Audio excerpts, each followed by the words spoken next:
नमस्कार, बहुत स्वागत है इस बुलेटिन में आपका। मैं हूं आपके साथ शीनम शर्मा। देश के उपराष्ट्रपति जगदीप धनखड़ ने महाकुंभ में आस्था की डुबकी लगाई है। इस दौरान उनके साथ सीएम योगी आदित्यनाथ भी मौजूद रहे। संगम स्नान के बाद धनखड़ ने मां गंगा की पूजा अर्चना की और महाकुंभ की तैयारियों का निरीक्षण भी किया। कभी कल्पना नहीं की थी कि भारतवर्ष में इस प्रकार का आयोजन होगा।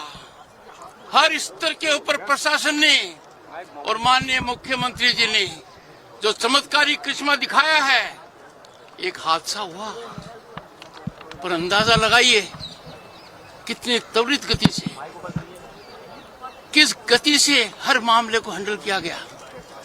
और आज तक दुनिया अचंभित हो जाएगी ये जानकर, अमेरिका की जितनी पॉपुलेशन है उतने लोगों का तो आगमन हो चुका है यहाँ पर।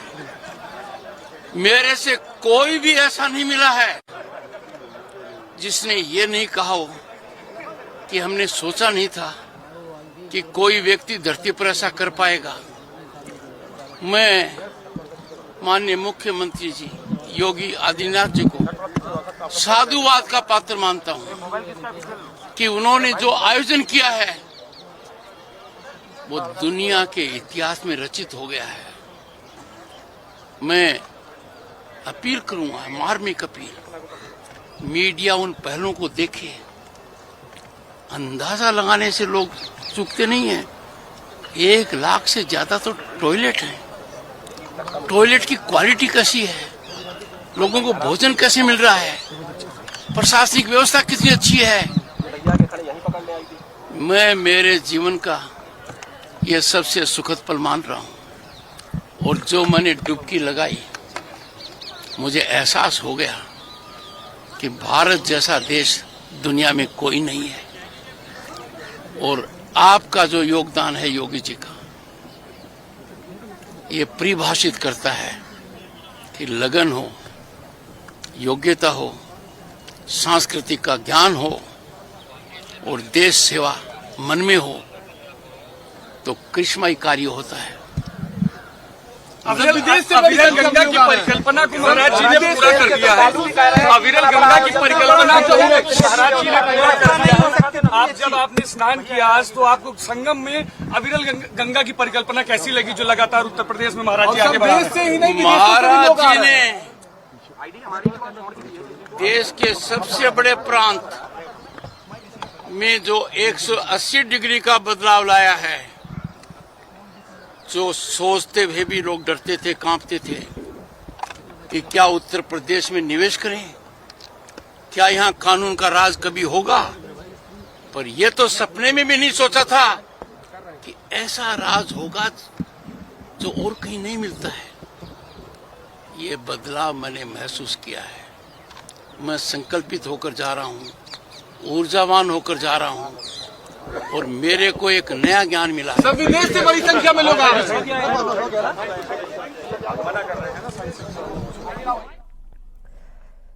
तो देख सकते हैं ये तस्वीर आप। लेटे हनुमान जी मंदिर में भी पूजा अर्चना की गई, लेकिन उससे पहले आस्था की डुबकी लगाई गई। उपराष्ट्रपति ने उत्तर प्रदेश सरकार की काफी तारीफ की है व्यवस्थाओं को लेकर।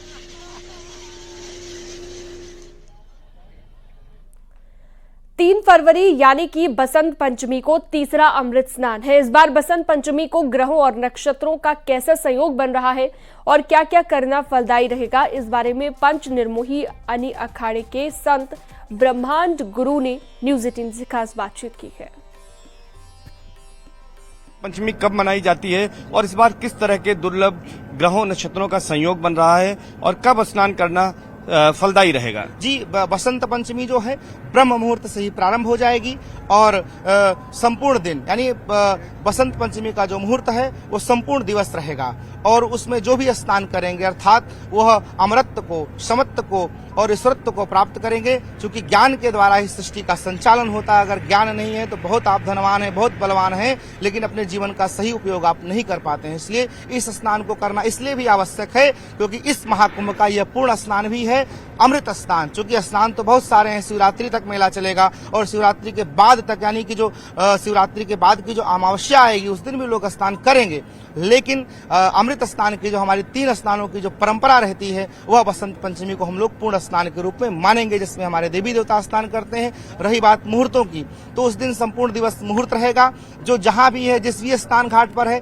चूंकि यह लोग ना माने कि जहां गंगा का मिलन होता है, जहां जमुना का मिलन, वही संगम, ऐसा नहीं है। वहां तो विशेष है ही है, आप किसी भी स्नान घाट पर स्नान करेंगे, संगम के समान ही आपको फल प्राप्त होगा।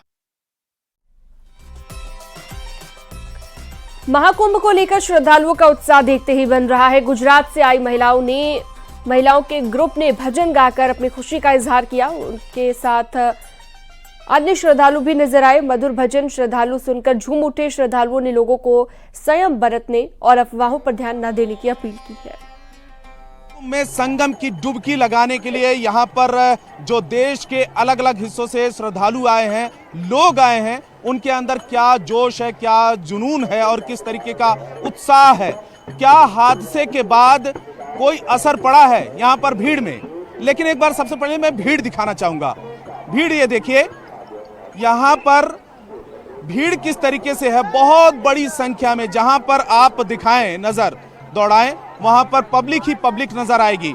यानी कि ये देखने को मिल रहा है कि जो हादसा हुआ उसमें आने वाली पब्लिक पर ज्यादा असर होता हुआ नहीं दिख रहा है। और ऐसे में अब तीसरा स्नान है जो बसंत पंचमी का है, 3 तारीख को है।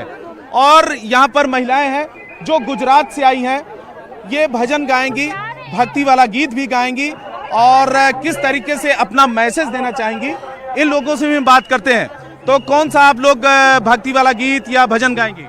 मेरे सिर पर रख दो बाबा अपने दोनों हाथ, देना हो तो दीजिए जन्म जन्म का साथ, देना हो तो दीजिए जन्म जन्म का साथ। मेरे सिर पर रख दो बाबा, मेरे सिर पर रख दो बाबा अपने दोनों हाथ, देना हो तो दीजिए जन्म जन्म का साथ, देना हो तो दीजिए जन्म जन्म का साथ। देने वाले से धन और दौलत क्या मांगे, देने वाले श्याम प्रभु से धन और दौलत क्या मांगे, मांगे तो फिर श्याम प्रभु से नाम और इज्जत क्या मांगे। मेरे जीवन में तू कर दे,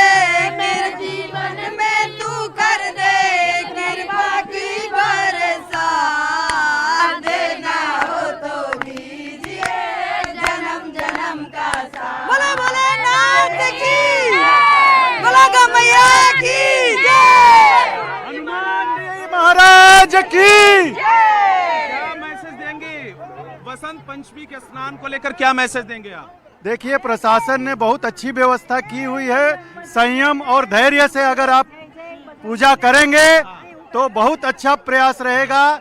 सावधानी और संयमता बरतिए। जी आप बताएं। जी आराम से आएंगे, अपना काम संभाल लीजिए, तुरंत आइए, तुरंत स्नान कीजिए, तुरंत चले जाइए, बस इतना ही कहना अफवाहों चाहें। पे ध्यान मत दीजिए, अफवाहों पे ध्यान मत दीजिए। यहाँ पे व्यवस्था काफ़ी बहुत अच्छी है, तो उसके हिसाब से उसको ध्यान में रखते हैं। हमको एक लाइन में आना है, भगदड़ नहीं मचानी है, शांति से रहना है, सबको शांति से दर्शन करना।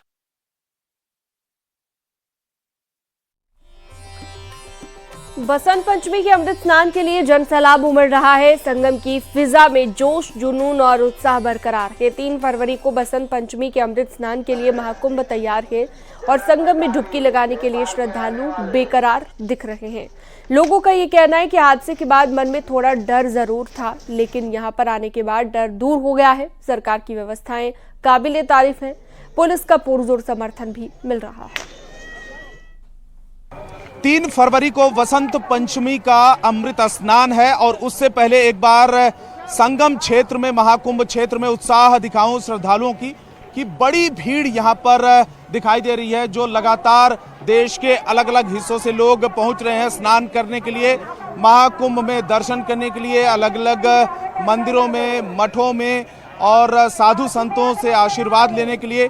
इसमें आप देखें कि कितनी ज्यादा भीड़ आपको नजर आ रही है और इस तरीके की आशंकाएं लगाई जा रही थी कि मौनी अमावस्या को जिस तरीके से हादसा हुआ था संगम के पास में, उसके बाद लोगों की संख्या कम हो जाएगी, उत्साह कम होगा, लेकिन उत्साह श्रद्धालुओं का कम होता हुआ नहीं दिख रहा है। लगातार लोग यहाँ पर आ रहे हैं स्नान करने के लिए। हमारे साथ में कुछ श्रद्धालु हैं। आप लोग कहाँ से सर? मैं पर्टिकुलर मुंबई से हूँ, ऐसे गुजरात से अच्छा। नेटिव। तो अभी हाल फिलहाल में कुछ एक हादसा हुआ था, कुछ लोगों की डेथ हुई थी, घायल भी हुए हैं। आपको लगता है कि उसका असर पड़ा है यहाँ पर आने वालों में? नहीं, बिल्कुल नहीं लग रहा है। इतना भीड़ भाड़ है, किसी को कुछ भी असर नहीं पड़ा है। यहाँ पे आने के लिए तो पब्लिक तत्पर हो रही है और यहाँ गंगा स्नान वसंत पंचमी का, उसके लिए भीड़ भाड़ आज से ही जम गई है। जबकि स्नान है 4 तारीख को, 3 को है, सॉरी 3 तारीख को स्नान है, लेकिन आज से ही पब्लिक का इतना भीड़ भाड़ बढ़ रहा है। यहाँ पे प्रशासन की व्यवस्था भी अच्छी है और यहाँ पे लोगों को भीड़ भाड़ कंट्रोल करने के लिए प्रशासन बहुत मेहनत कर रही है। जी जी, आप बताएं मैम। हाँ, इधर हम आए हैं, बहुत अच्छा लग रहा है और भीड़ ज्यादा है, फिर भी अच्छी व्यवस्था सब अच्छी है। अच्छा, हाँ। आप गुजरात से हैं? हाँ, गुजरात से और मुंबई में रहते हैं। जो संगम पे हादसा हुआ, क्या आप लोगों के दिमाग में कुछ था कि अरे जाया जाए नहीं जाया जाए, किस तरीके से स्थिति होगी, व्यवस्था क्या होगी? नहीं, हम लोगों ने डिसाइड किया था कि हम कैसे भी करके जाएंगे। अच्छा। हमको गंगा स्नान करना ही है और महाकुंभ का दर्शन लेना है। जी, आप सर बताएं। ऐसे तो जो हादसा हुआ वो तो प्रशासन तो बहुत अच्छी व्यवस्था थी, पर कहीं कहीं ऐसा होता है कि भीड़ के चलते होता है, पर ऐसा इसमें कोई ऐसा नहीं है कि ऐसा हर बार हो। महाकुंभ में इस बार साधु संतों में खास उत्साह दिख रहा है। वहीं ज्योतिषाचार्य डॉक्टर बृजेंद्र मिश्रा ने न्यूज 18 से खास बातचीत में बताया कि बसंत पंचमी में इस बार क्या खास है और अमृत स्नान के लिए किन किन बातों का ध्यान रखना चाहिए। उन्होंने कहा कि त्रिवेणी में मां सरस्वती का विशेष महत्व है।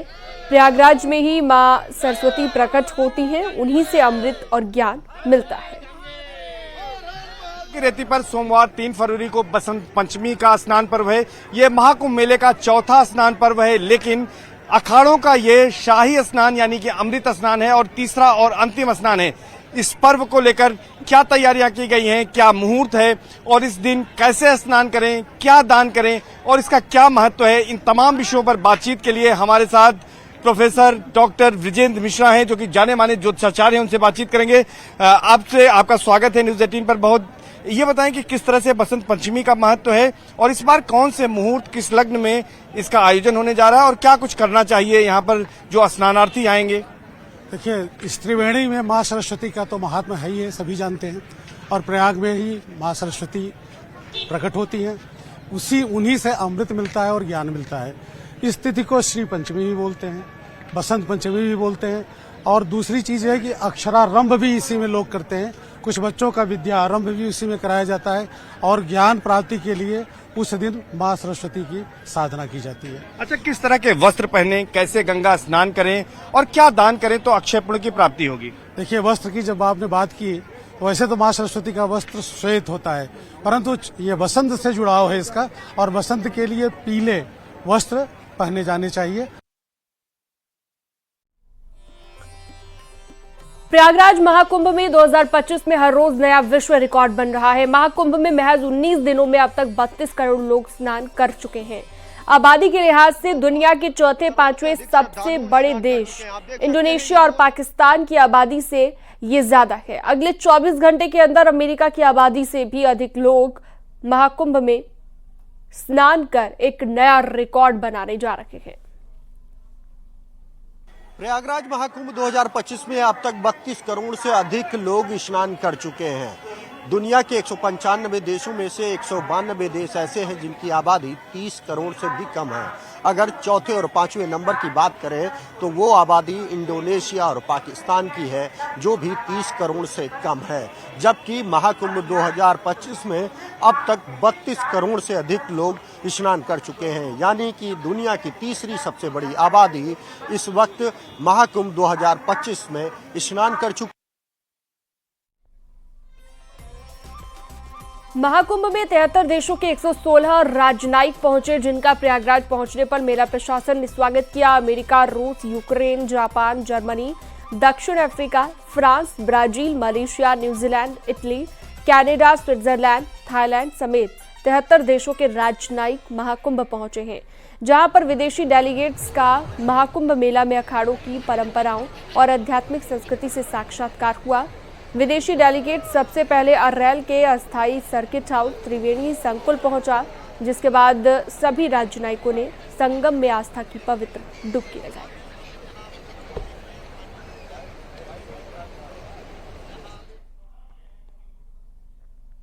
खबरों का सिलसिला जारी है, वक्त एक छोटे से ब्रेक का।